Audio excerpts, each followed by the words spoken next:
southwestern Warren County in the Piedmont of North Carolina until 10:45 p.m. Eastern Daylight Time. At 9:47 p.m. Eastern Daylight Time, a severe thunderstorm was located 5 miles north of Statesville, moving east at 10 miles per hour. Hazard, 60 miles per hour wind gusts and quarter-size hail. Source, radar indicated. Impact, minor hail damage to vehicles is expected. Expect wind damage to trees and power lines. Locations impacted include Statesville, Cleveland, Harmony, Turnersburg, Owen, Sheffield, Cool Springs, and Scotts.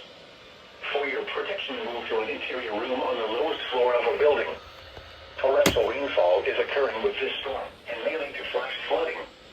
Do not drive your vehicle through flooded roadways. Please report damaging winds, hail, or flooding to the National Weather Service by calling toll-free 1-800-267-8101 or by posting on our Facebook page or tweet us using hashtag NWSGSP.